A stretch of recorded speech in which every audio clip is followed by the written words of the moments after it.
I'm currently standing in front of the world's cheapest cruise ship, and that's because it's actually a capsule hotel at sea. Not only does it travel the entire length of Japan in a single night, but it also has authentic Japanese cuisine, a full arcade, its very own spa, and potentially the most unique capsule pod experience you've ever seen. I want to know if it's actually possible to enjoy a cruise ship for less than $100, so I've flown all the way to Japan to try it for myself. I mean, if I'm being honest, I don't know where I am or how I got here. I'm the only person who speaks English for probably 100 miles. I feel completely lost, and at the same time, I'm incredibly excited because that cruise ship is the world's only capsule hotel at sea, and it travels 17 hours overnight from Alright. It goes from a place I can't pronounce to another place I probably can't pronounce. And overall, the reviews are super positive. Apart from Daytrip446 who said, "Small public spaces. I really don't want to be on board for 17 hours without a private room." I think he kind of missed the point of going on a capsule cruise. I realised me spending thousands of dollars and flying halfway around the world to try the cheapest cruise ship I could find is ironic. But thankfully, this video is sponsored by Klook. Thank you, Klook. As I was boarding the cruise, I stopped to get a beautiful video of the sunset. But I forgot that I was still recording on my 360 camera. Why do I look like that? No human should ever look like that.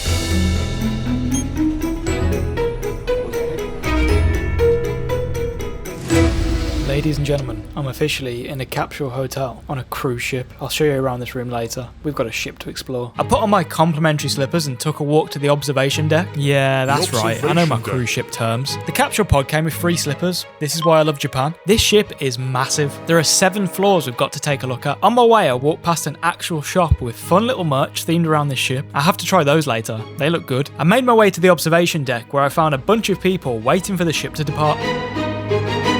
We're set to depart in just a few minutes, and I'll be honest, I'm a little bit nervous because my Japanese isn't very good, and there's another ship over there, and I don't know if I'm on the right one. I guess we'll find out in 17 hours when I arrive in some mystery location. This ship is massive, and I've got loads of it to explore, but I do have one slight problem. I forgot to bring any coins with me, and it turns out the lockers are coin operated, so this bad boy is coming on a tour. The ship departed and all of the Japanese people were waving goodbye to the guy with the magic wand. This country is just so wholesome. I also saw this thing. Can someone in the comments explain to me what this is? That thing doesn't belong in Japan. That belongs in Star Wars.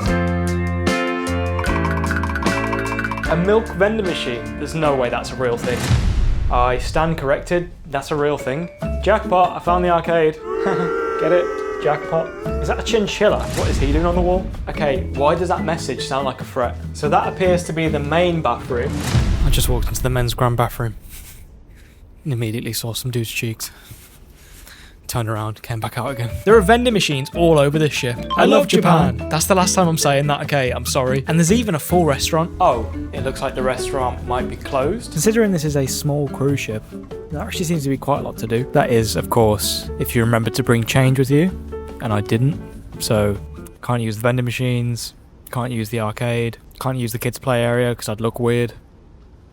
Life's no fun, you know. I'm gonna go back to the cabin and give you a room tour. On my way back to my capsule pod, I picked up some essentials from the shop. I know my diet's bad, you don't need to tell me, Mom.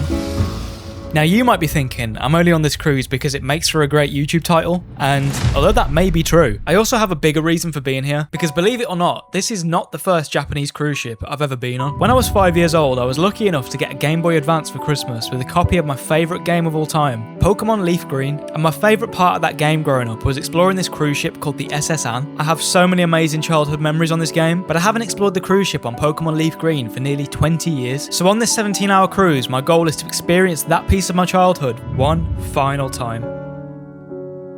Okay, that's enough about me. Let me show you around my pod. We have a TV. Japanese TV is crazy. Why am I watching an AI dog react to cat videos? A lamp, some free slippers, the world's hardest pillow, ooh, a plug socket, an air vent to keep me alive. That's very thoughtful. Some hangers, and a curtain to separate you from sleeping with 32 strangers. It's actually pretty spacious. It was at this point that I discovered a major problem with the concept of a capsule cruise. Listen to this. This is actual audio from the capsule next to me.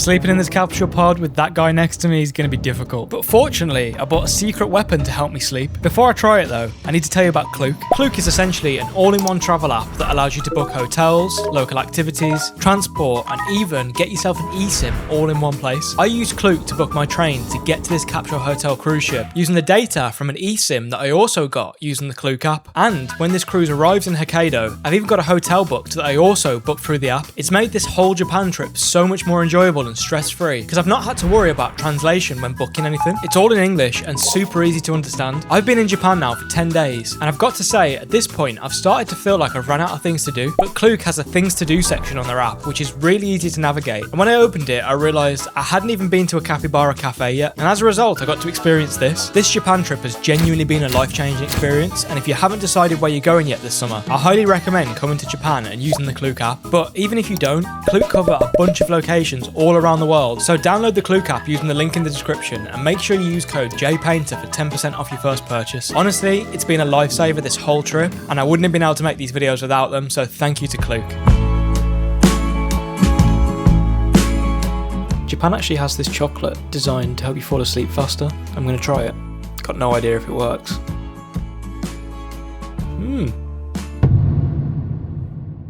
Nah. Had you go in there for a second, didn't I? Here's the thing, I've stayed in quite a few capsule hotels now. As a concept, it's great. It's cheap, it's comfortable, it's quite cozy, but one big issue is a shared sleeping space. The guy next door sounds like he's snoring into a megaphone. He literally sounds like a pug, and this is not the first time this has happened to me in a capsule hotel. I finally figured out how to ask for a locker coin in Japanese. I'd show you that conversation, but there's a sign saying don't record the staff, as well as don't kneel in front of them for some reason. Also, don't contact them on Tinder. The rules are the rules. Then I watched a Japanese drama and tried the cruise biscuits. They were good, by the looks of it, and eventually I played Pokemon until I fell asleep, just like the good old days.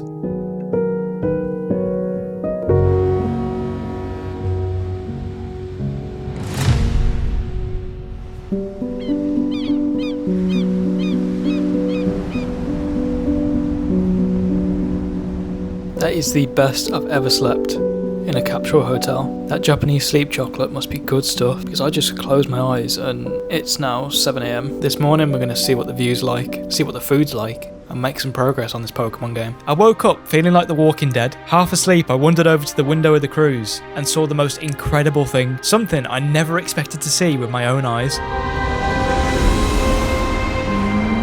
That's an actual whale in the wild. I cannot believe I've been lucky enough to see one of these creatures where it belongs, and I wasn't even looking for it. It's a moment I will never forget. What other capsule hotel in the world allows you to go whale watching? This is crazy. I love Japan. Okay, that time it was justified. Come on now. Okay, so an update on the restaurant. It's cash operated, and I forgot my cash, which means I can't show you the food. I'm going to overlay on screen what the food's supposed to look like, and let's just pretend that it's from my video. Looks good, right? Tasty. As we approached the end of the cruise, I made some progress on my Pokemon game, and at one point a Japanese grandma came and joined me while she did her scrapbook. I don't know why, I just think this is the most wholesome thing ever. I paid one last visit to the shop, got my favourite snack, and a present for my dog. She's gonna love this one. And right as I reached the SS Anne, our final destination appeared on the horizon, and I felt strangely emotional. I guess it turns out childhood dreams don't always have to stay dreams. And that's all thanks to you at home. Thank you for coming along for the ride, and I hope you enjoyed watching this video as much as I enjoyed making it. I'll see you in the next one. I love Japan.